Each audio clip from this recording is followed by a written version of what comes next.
I'm Jen, welcome back to my channel. Now that we finally, hallelujah, have release dates for ACOTAR Book 6 and 7, let's talk ACOTAR and Crescent City, and do you need to read Crescent City before ACOTAR 6?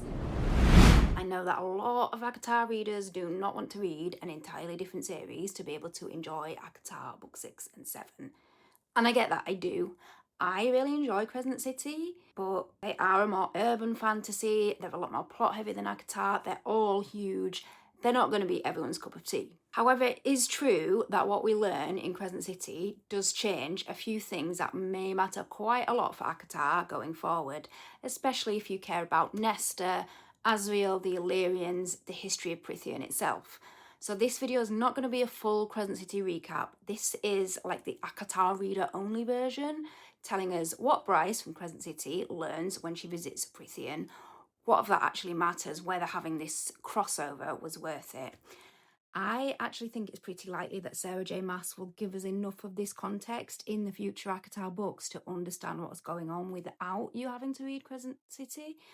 But if you just want to be sure, or you want a quick summary for now so you can understand what everyone's talking about, joining the theorising that comes from the Crescent City crossover, then here we are. And if you did not know that Crescent City 3 involves extensive scenes set in the world of ACOTAR with some of our beloved ACOTAR characters, and if that makes you think, actually I do want to go back and read the books, then go no further with this video. Stop now and get reading, because obviously there are going to be full spoilers ahead for both series. So as quickly as I can, here's the Crescent City context and background you need to understand what's going on here.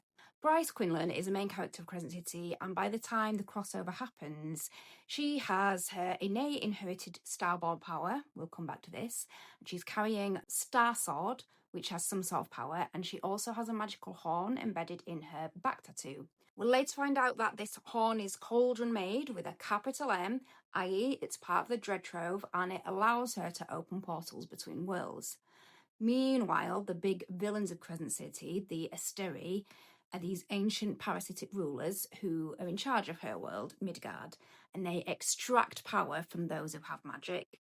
They dominate the entire population, and they're thought of almost as close to gods in terms of how hard they are to destroy. Bryce is trying to get away from them, open a portal, and find help for her world. She does not intend to land in Prythian, but she does, right by Feyre's charming river house. And she lands there because the sword that she's carrying, the Star Sword, is being drawn towards its twin weapon, which just so happens to be in Asriel's hands because it's his beloved dagger, Truth Teller. ACOTAR readers have heard of the Daglan before in past books. They are cruel beings from Prythian's ancient past who ruled over the High Fae. They're the sort of ancient enemy who gets mentioned just enough to feel ominous, but we don't have a lot of facts and detail about what was going on in that time. They're more like a legend. The crossover changes that because one of the biggest things Bryce brings with her is some context about these beings. In Crescent City, the Asteri are not just powerful rulers, they're basically an interworld system, parasitic, imperial, world-consuming. Honestly, the web of power is huge and it's been growing for millennia. And the crossover pretty much confirms that Prythian has already seen this before. The Daglan were essentially Prythian's version of the same kind of beings. They were either the same or very similar version of the Asteri. And to cut a long story short, Bryce ends up going on an underground journey with Nesta and Asriel. The fun scene, incidentally, is when she uses her phone to play music from her world to them, which they are both very much into, especially Asriel and the club tunes, somewhat unexpectedly. Next major reveal is one I think a lot of ACOTAR readers will be interested in. The prison in ACOTAR has always felt like there was more to it than we've seen on the pages so far in the books. It's too ancient, too mysterious, too full of that sense of kind of dread for there just not to be more of a story behind it. And the crossover confirms this, because beneath the prison, Bryce, Nesta and Asriel uncover the truth that the prison was once the Eighth Court, the Dusk Court. It was a beautiful and lovely place, and its true history has been completely erased. In brief, what happens is, A, they find a Daglan trapped under there, and Nesta kills it with her sword Ataraxia that was forged using her maid power. And B, they then activate a sort of magical hologram which tells them what happened in the past, how the Daglan were defeated and kicked out of Prythian, and how some of the Fae from Prythian ended up going to Bryce's world. Now, This is the part where crossover discussions can become a bit of a confusing mass of names and ancient betrayals and plots. So I want to try strip it back to the bits ACOTAR readers actually need. So a few key points here. First, Prythian's past was built on a magical extraction system, basically. The Daglan, like the Asteri, enslaved the Fae and treated their power as something to be harvested for their own use. Next is Thea, who was the ruler of the Duskor and the only High Queen of all of Prythian, ultimately ended up in Bryce's world. One of her daughters was stuck with her, but one came back to Prythian and married the High Lord of the Night Court at that time. Descendants of both daughters are what gets referred to as the line of the Starborn Fae. Third, the Dread Trove.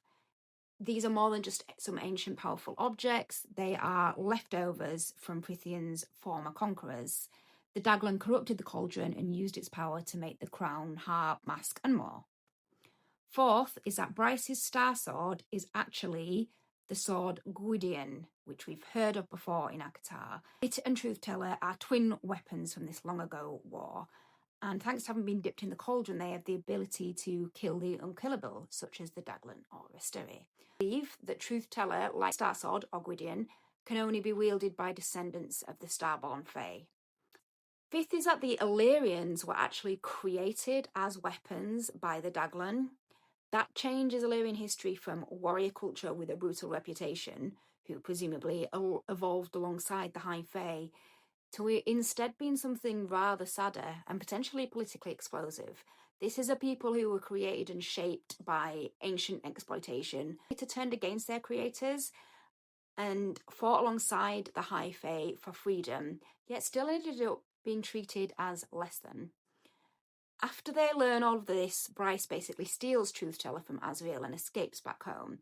She at some point decides to drop her mum and stepdad off with Nesta to keep them safe while she takes on the Asteri, and Nesta gives her the Dread Trove mask to help her defeat them. Others in the inner circle are not too best pleased about that. Bryce discovers that the Star Sword and Truth Teller, when used together, can open a portal to a black hole.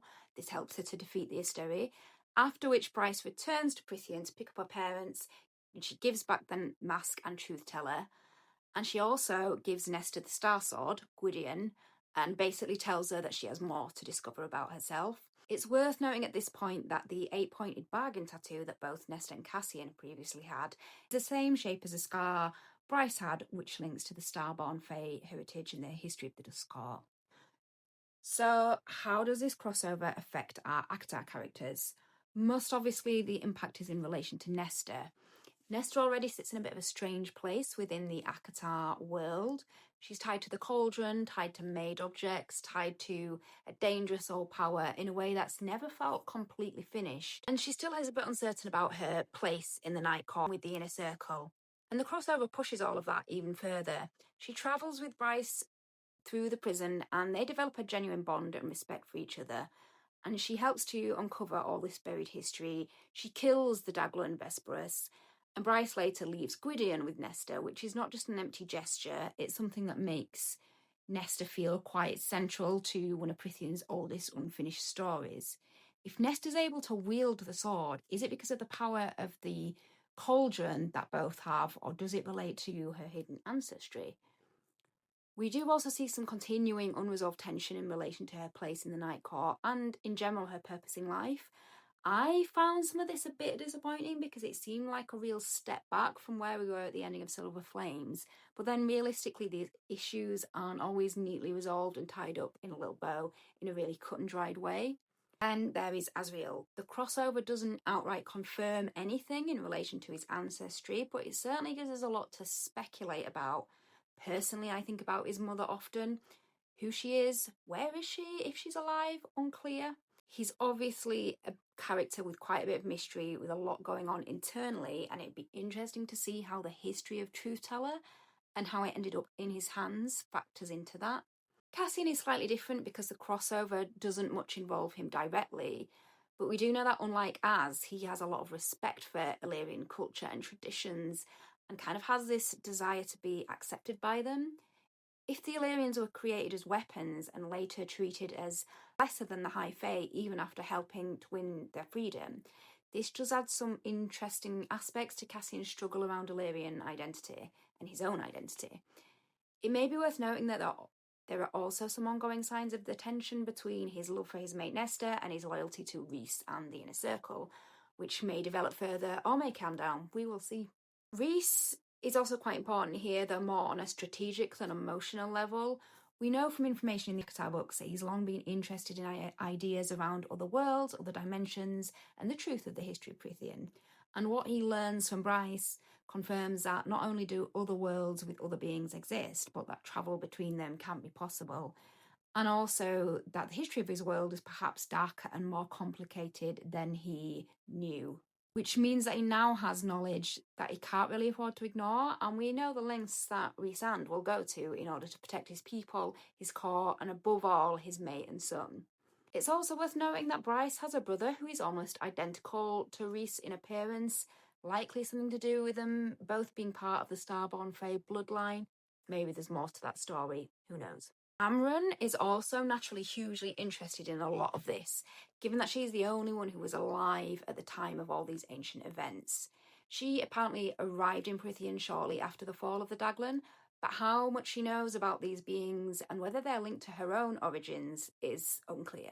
I do think it's worth pausing here to separate what the books actually give us in the text from what some of the fandom has started building and theorising on top of that.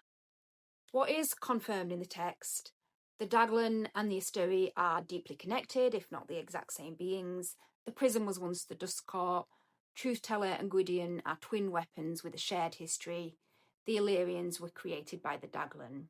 What is still theory is the exact details around the Starborn Fae bloodline, how this may or may not link to Asriel's family history, whether Elaine's earlier use of Truth Teller to kill the King of Hybern and now Nesta having the Star Sword links to any of this bloodline history, how quickly the Dust Court will become central, and how much any of this lore will actually come into play in the next ACOTAR books. I think the distinction matters because the fandom can sometimes talk about some of the possible theories all of this may set up as if it's fact, and people get carried away with assuming that their favourite theories have been confirmed when actually it's still speculative, and then they end up feeling disappointed when the books come out and they don't agree to the theories they've been thinking about. So was the crossover worth it? My honest feeling is that the crossover did give ACOTAR readers something important, and it is very enjoyable. It was for me as a reader, but it's not hugely satisfying within Crescent City as an ACOTAR reader because a lot of it is set up and not payoff. It gives us a lot of new context. It gave Nesta, Asriel, the Illyrians, the Dust Court, these ancient weapons a much bigger frame. So whether it was worth it depends almost entirely on whether the next ACOTAR book treats any of this as essential to the plot or whether it leaves it sitting there as interesting multiverse lore.